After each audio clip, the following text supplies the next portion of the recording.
My name is Bjorn Bedsted. I work for the Danish Board of Technology as a Deputy Director. I'm also the Global Coordinator of Worldwide Views. The Danish Board of Technology has worked with technology assessment and participatory methods for many years, since '85. In particularly, we are internationally renowned for our methods for citizen participation.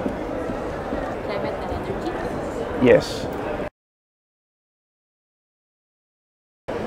We organize together with the UNFCCC and Mission Publique and the French National Commission for Public Debate a global citizen participation project on climate and energy.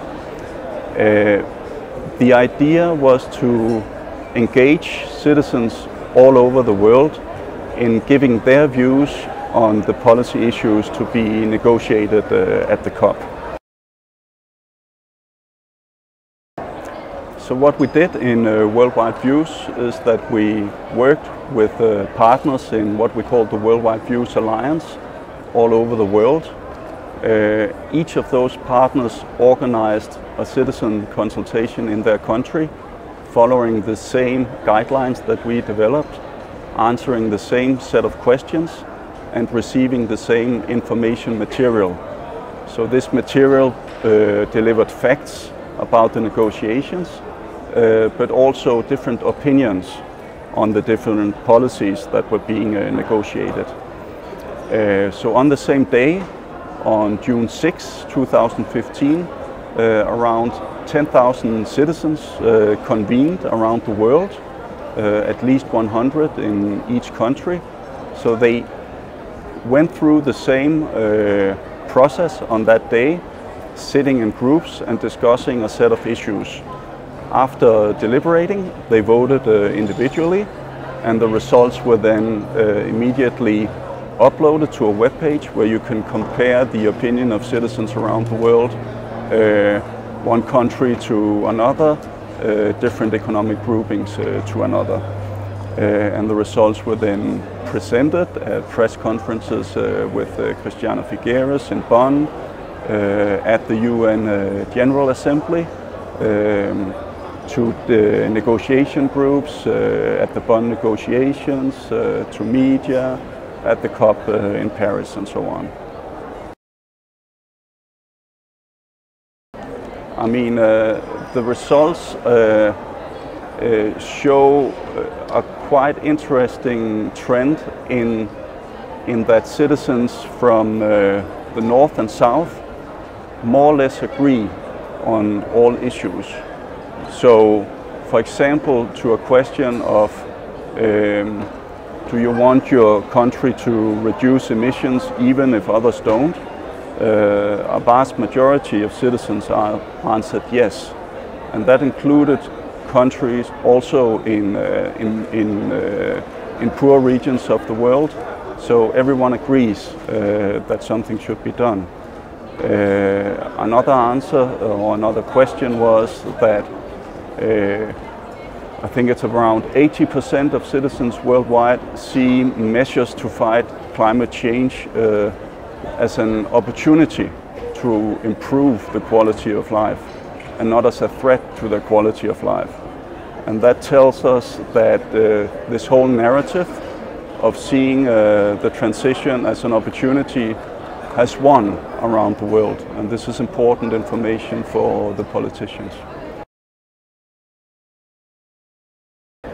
It is really important because more and more policy making is going global in scale.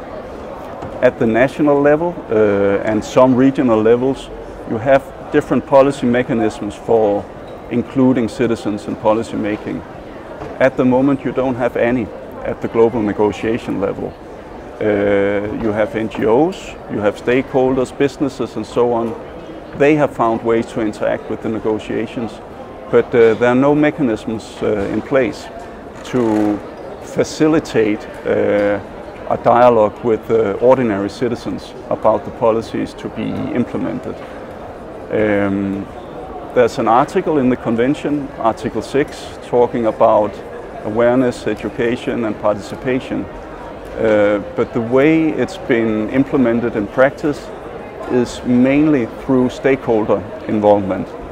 So we see a real need for dedicating a space in the negotiation to strictly lay citizen participation. This is not existing at this moment. And also there's the problem that too much interaction with ordinary citizens is of an educational and awareness-raising nature. So it's